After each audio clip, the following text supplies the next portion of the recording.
السلام علیکم، میں ہوں doctor Bilal and this is my YouTube channel. حضور اقدس صلی اللہ علیہ وسلم کا ارشاد ہے کہ 3 آدمی کی دعا رد نہیں ہوتی: ایک روزہ دار کی افطار کے وقت، دوسری عادل بادشاہ کی دعا، تیسرے مظلوم کی جس کو حق تعالیٰ شان و بادلوں سے اوپر اٹھا لیتے ہیں اور آسمان کے دروازے اس کے لیے کھول دیے جاتے ہیں، اور ارشاد ہوتا ہے کہ میں تیری ضرور مدد کروں گا گو کسی مسرت سے کچھ دیر ہو جائے۔ در منصور میں حضرت عائشہ رضی اللہ تعالیٰ عنہ سے نقل کیا ہے کہ جب رمضان آتا تھا تو نبی کریم صلی اللہ علیہ وسلم کا رنگ بدل جاتا تھا اور نماز میں اضافہ ہو جاتا تھا اور دعا میں بہت عاجزی فرماتے تھے اور خوف غالب ہو جاتا تھا۔ دوسری روایت میں فرماتی ہیں کہ رمضان کے ختم تک بستر تشریف نہیں لاتے تھے۔ ایک روایت میں ہے کہ حق تعالیٰ شان رمضان میں عرش کے اٹھانے والے فرشتوں کو حکم فرما دیتے ہیں اپنی عبادت چھوڑ دو اور روزہ داروں کی دعا پہ آمین کہا کرو۔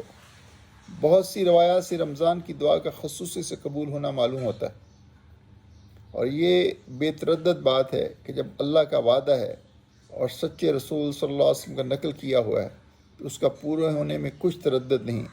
لیکن اس کے بعد بھی بعض لوگ کسی غرض کے لیے دعا کرتے ہیں پر وہ کام نہیں ہوتا، تو اسے یہ نہیں سمجھ لینا چاہیے کہ وہ دعا قبول نہیں ہوتی، بلکہ دعا کے قبول ہونے کے معنی سمجھ لینا چاہیے۔ نبی اکرم صلی اللہ علیہ وسلم کا ارشاد ہے کہ جب مسلمان دعا کرتا ہے بشرطے کہ قطع رحمی یا کسی گناہ کی دعا نہ کرے تو حق تعالیٰ شان ہو کہ یہاں سے 3 چیزوں میں سے ایک چیز ضرور ملتی ہے، خود ہی چیز ملتی ہے جس کی دعا کی، یا اس کے بدلے میں کوئی برائی یا مصیبت اسے ہٹا دی جاتی ہے، یا آخرت میں اس قدر ثواب اس کے حصے میں لگا دیا جاتا ہے۔ ایک حدیث میں ہے کہ قیامت کے دن حق تعالیٰ شان و بندے کو بلا کے ارشاد فرمائیں گے: اے میرے بندے، میں نے تجھے دعا کرنے کا حکم دیا تھا اور اس کے قبول کرنے کا وعدہ کیا تھا، تو نے مجھ سے دعا مانگی تھی؟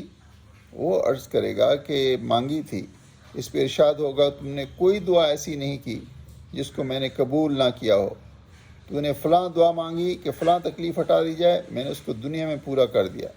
فلاں غم کے دفع ہونے کے لیے دعا کی تھی مگر اس کا اثر کچھ تجھے معلوم نہیں ہوا، میں نے اس کے بدلے میں فلاں اجر و ثواب تیرے لیے متعین کیا۔ حضور اقدس صلی اللہ علیہ وسلم ارشاد فرماتے ہیں کہ اس کو ہر دعا یاد کرائی جائے گی، اور اس کا دنیا میں پورا ہونا یا آخرت میں اس کا عوض بتلا دیا جائے گا۔ اس اجر و ثواب کی کثرت کو دیکھ کے وہ بندہ اس کی تمنا کرے گا کاش دنیا میں اس کی کوئی دعا بھی پوری نہ ہوئی ہوتی، یہاں اس کا اس قدر اجر دیا جاتا ہے۔ اللہ جل شانہ ان باتوں پہ عمل کرنے کی توفیق عطا فرمائے۔ اس لیے رمضان شریف میں خوب دعائیں کی جائیں، اللہ سے مانگا جائے اپنی پریشانیوں کا، خیر کی باتوں کا، جتنی بھی دعا مانگ سکتے ہوں مانگیں۔